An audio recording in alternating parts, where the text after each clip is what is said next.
Brannon here from Building Wealth Flow.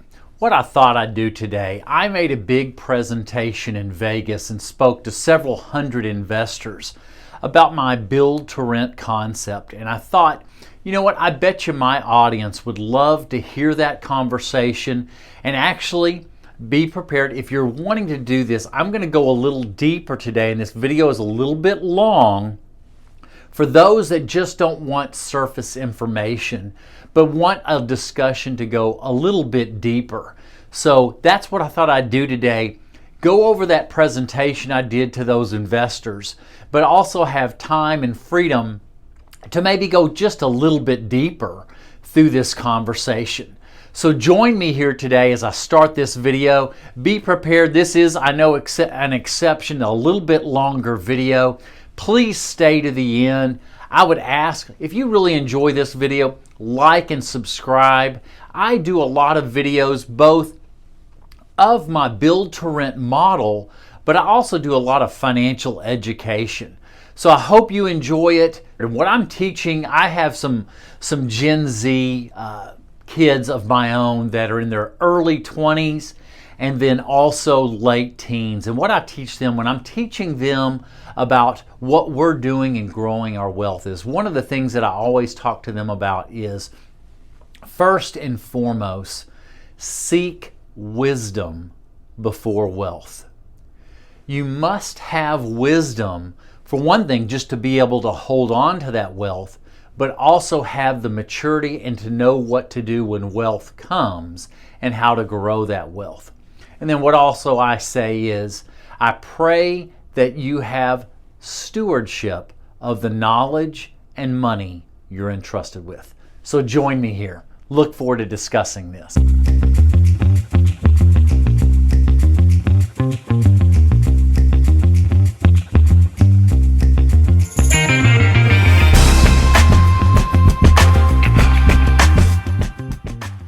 Let's get in the presentation. So one of the things that I want to share is I've been in this business model of this build to rent for about 4.5 years of actually a build being completed. This July will be the 5th year. But what I also had was several decades of experience. My background, I was in commercial lending for years, then went into real estate, and then about 8 years ago went into property management, owning principal property management, and was able to see what our homeowners, what these landlords had for properties, where the direction I wanted to go as I was beginning my journey. And so I used a lot of that, stacked that knowledge and wisdom from being on one side, being the lender side. I was the one underwriting these investments, even critiquing and underwriting the appraisals, making sure they were correct, and making sure these were good investments that we as the bank should invest in and lend that money in. Then went into real estate for almost 12 years, selling about 2,000 properties, both buyer, seller, and investor. So I had lots of experience. Then got into property management, learning that side of it. I'd hired a wonderful lady that had 20 years of property management experience, worked through that, and then made the decision to get into the build to rent model.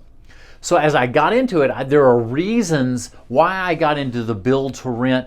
I understood some of the advantages what I was doing, but now here almost 5 years into it, I'd like to share what I see are some of the great advantages in the areas here in the country that maybe you can do that work and what all those advantages are. So stay with me as I'm going through them. And I kind of created these boxes behind me from those slides that I used at that. It was the one rental at a time event as I presented.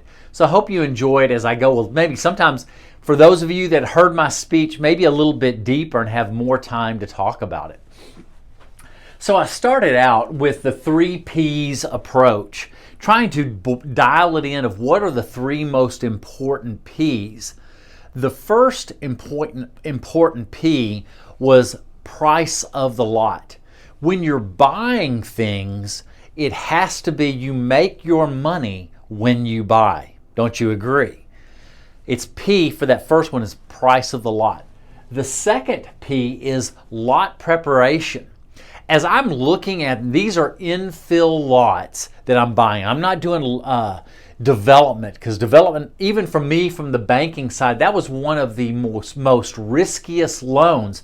Yes, there was a lot of upside potential if you got it right, but there was lots of risk in doing development. So I chose to get into build to rent, just purchasing already developed. Some of these have been infill lots that have been around for lots of years. Actually, all the lots that I've bought, these were all developed in the early, or I guess it would be mid to late 80s. And these were old lots that never were built on, that had old infrastructure costs priced into it. So I'm looking at the prep of the lot. I'm looking for primarily level as they can be lots. If there are lots of elevation, you're going to have to prepare the lot for a foundation, you're going to have to put in retaining walls, which add cost to the building that hopefully you're keeping, and you're making a rental out of it that cash flows. But when it's not level and lots of elevation, you're having to put retaining walls in. That adds lots of significant cost that doesn't add any value or increased rents. One of the other things I look at is, what are the impact fees in that area? Different cities have different fees for roads, for utilities, other impact fees that could significantly raise the cost of the build. I'm looking at it and making sure it fits in the budget. Same thing with water flow. I'm looking which way the water goes and make sure that developing the lot, I don't shift that water onto somebody else's property. Then I have more legal issues and more problems with that. So I'm looking for where the watershed is. I don't want to build on a lot where the water is flowing towards the house. I also build it up just a little bit so that the water sheds away from the foundation. And then the final is the production. When I'm doing these things, I already know my production price, what it costs me to build, making sure, and we're going to get into all these 3 Ps as I'm going through each box, is like in each slide as I was presenting last week. So a lot of people ask me, this is the time accountability feature, why don't you be the general contractor? Well, I am holding my time accountable. In the properties that I've built out, and I'm almost at, don't get me wrong, it's 9 properties now. I am looking for my properties and I'm wanting to stay ahead of it, and I'm looking out. If I'm down in the weeds being the general contractor, I don't have as much time to look for my next piece of dirt.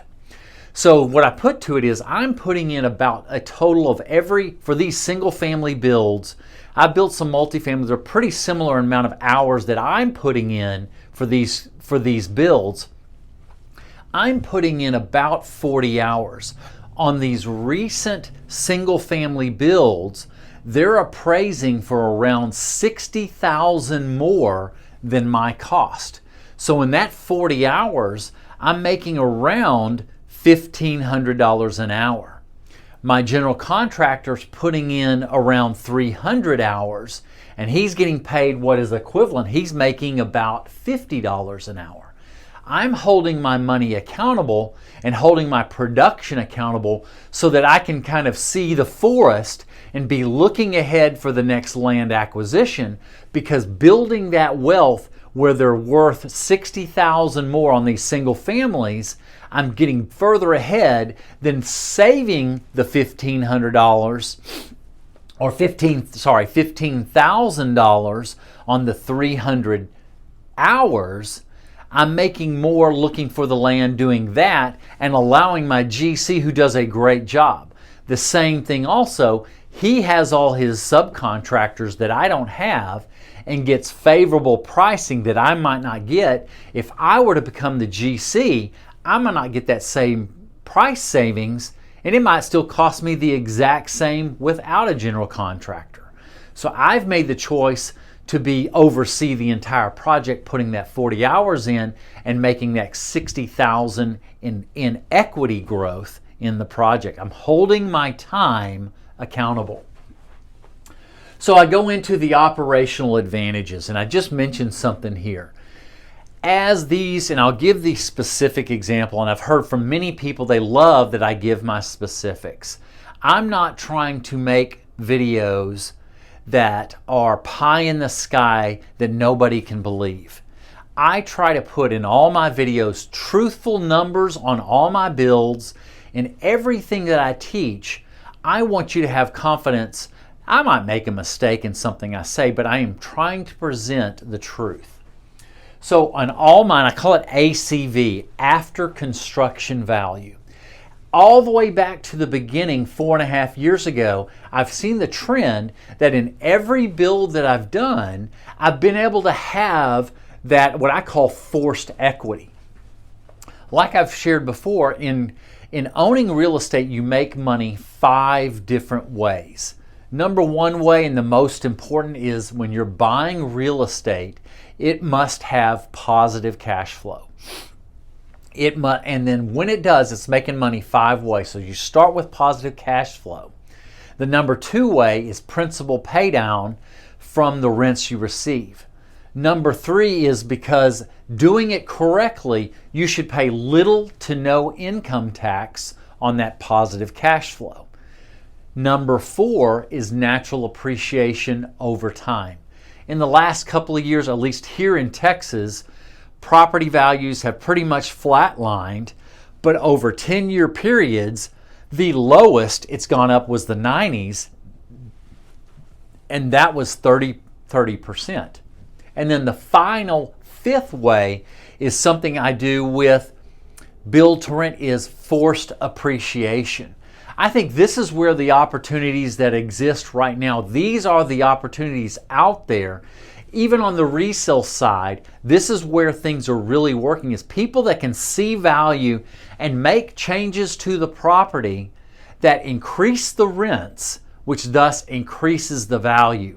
I'm doing the same thing with new construction, and my ACV has been averaging between 20 and 22% every single construction on every build, and this is wealth that I'm not having to trade pockets. If it's for a resale, if you're having to put 25% down, yes, you start out with a loan to value of 75% and have that 25% equity, but it's coming out of your pocket. With all mine that are appraising with that 20% automatic equity, I'm building them. These last 2 I built for around $206,000, $207,000. They appraised at $265,000. That is equity I've built, I call it out of thin air, that has value, that has grown my wealth without coming out of my own pocket. So I start out the after construction value at that 20%. With that, I have less capital needed for every property that I build. For those that do this, say it appraises at that 20% and the lender requires 75% loan to value, I'm only having to contribute 5% towards the equity for the final loan after construction plus closing costs. But if you buy on the resale, you'd have to put that whole 25% in. I personally choose to put 10 down if it's at 20% loan to value, so that I'm starting out at 70%. I want to be secure in what I'm doing, that I don't put I always say, get the right loan that doesn't put the property in jeopardy. So it's low capital is one of the advantages. But because of doing that, I'm finding areas that have positive cash flow. But because I have that forced equity, that 5th way, I'm growing my wealth exponentially, and it's not coming slowly over time from that initial purchase. It's coming out of my pocket. The next thing is I talk about is switching costs. And I thought about this. Many people, I've heard talk to many investors, they're changing the investments that they're doing, and they're having to sell older product to buy newer product. There are switching costs.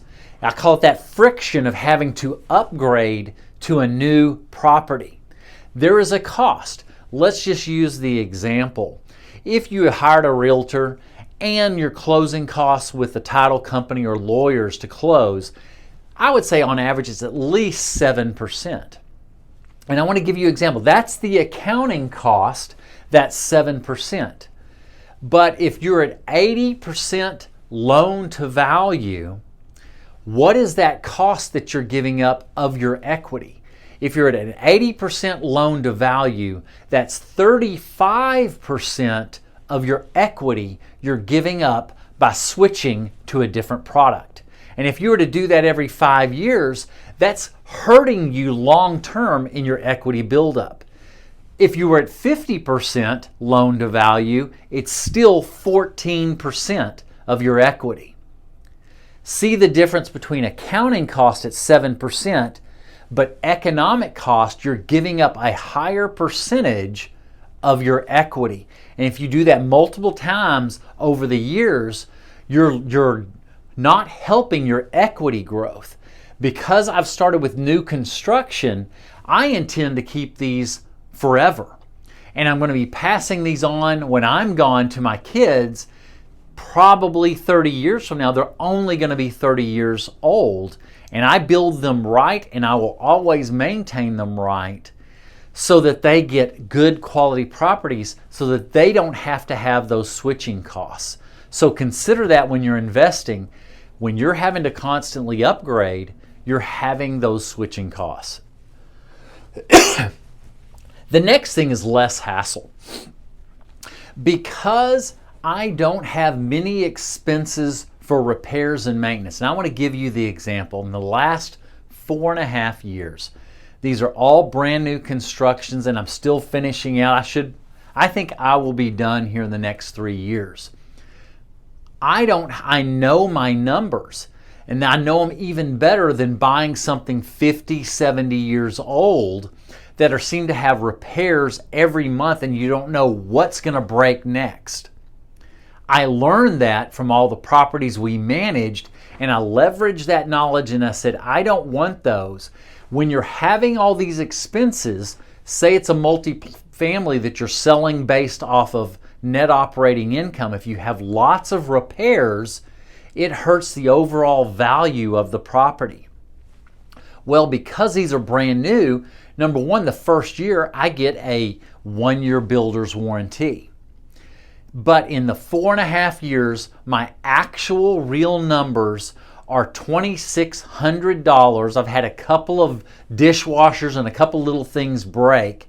$2,600 on 14 rental units in 4.5 years, total across the board.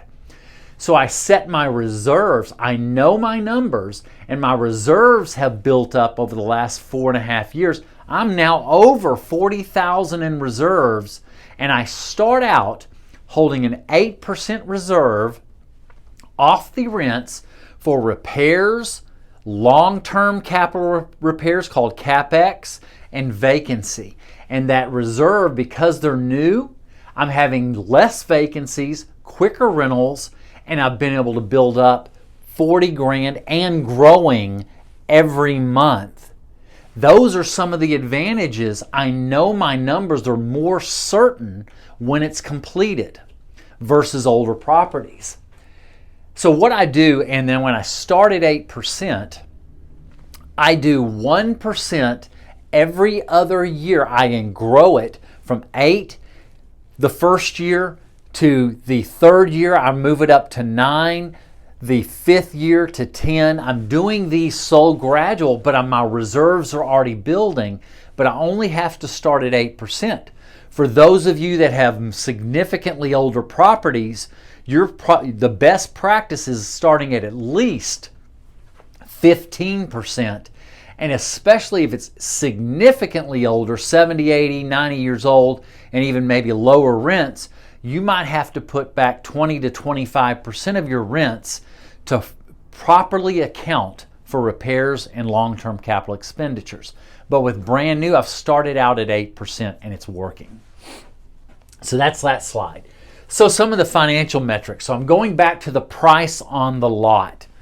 I look at rents, let me come over here, rents at 50 to 100% of annualized rents I can pay for the lot. Let's give examples. So if it's a single family home, I've got stuff here, we're getting $2,100 in rent for this single family home. I can fairly and rightfully budget up to $25,000 for that lot. But if it's a multifamily, for the example, same illustration, it's a fourplex, they're getting $2,000 a month.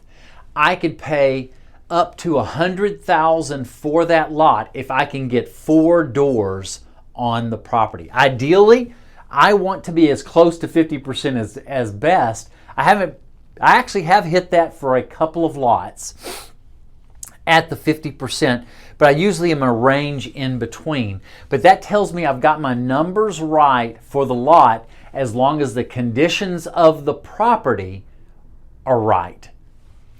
For lot and lot development, this is clearing the lots.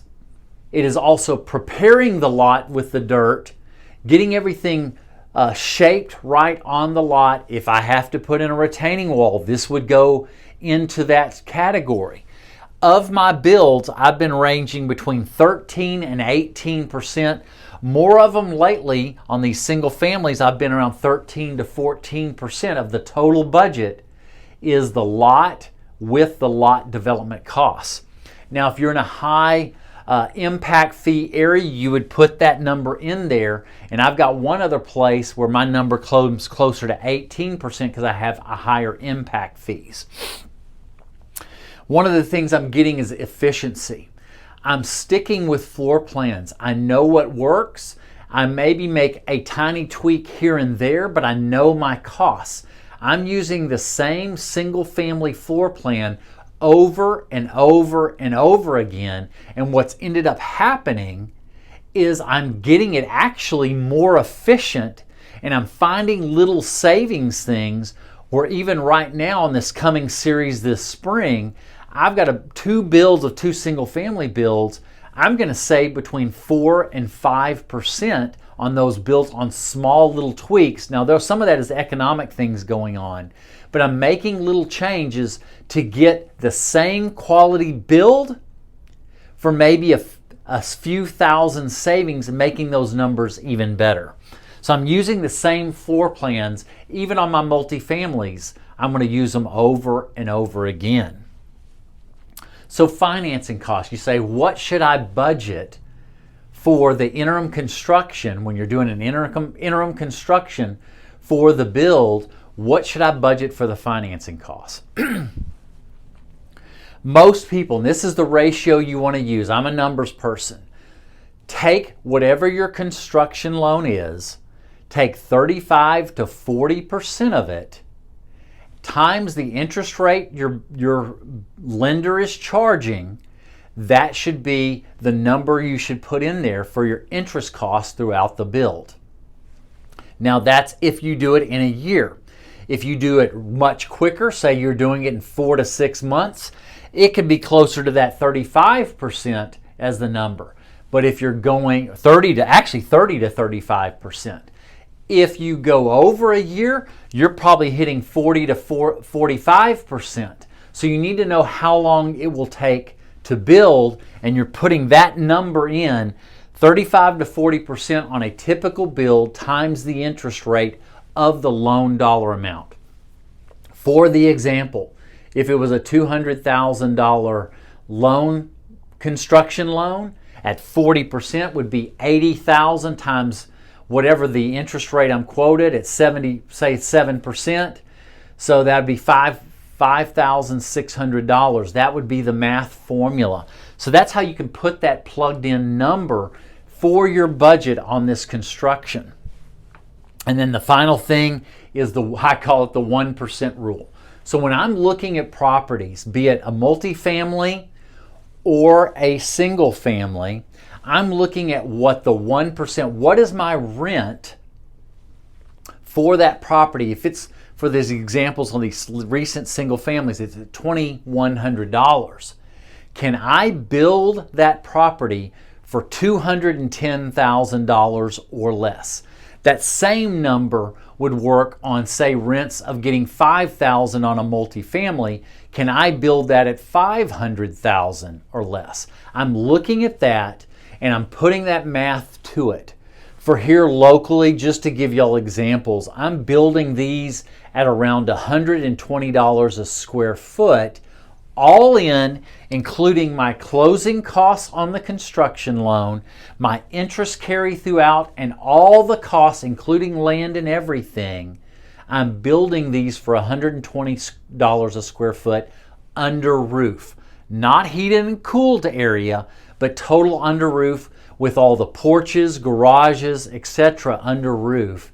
I'm building these at around 120. This might not be possible nationwide, but your rents may be different, and these numbers might work on the 1% rule based off of your build cost. That's a lot of the slides. And then the fourth few little things I put here to the side is by not being the general contractor, it allows me to start working on land acquisition year after year. I'm looking ahead, getting ahead of the constructions, and I'm trying to land bank for the next 2 years of projects. That's what I'm trying to do. And when I underwrite, I'm going to call it the 4 R's. Your rents, I'm looking at low market rents, not being max market to make it work. I'm using low market rents at 5% below average market. I'm looking at reserves, putting my 8% reserves in there. The third R is rate. I'm using fixed rate 30-year financing for all products, for all rentals we own, so that I've locked in that cost and use that rate over the 30 years. I don't have to worry about adjustments. And the final thing is ratio. I'm looking at 70% loan to value to protect my investment in that property, that I'm not over leveraged. The other thing I look when I'm looking at cash flow, I'm looking at cash flow minimums of $250 a door and at least a 10% cash on cash return on all my money that I have invested, both closing costs and whatever I'm putting in as a down payment. I'm looking at all this, and I hope that you enjoy this discussion. What I'm trying to do is present how I do the build to rent model.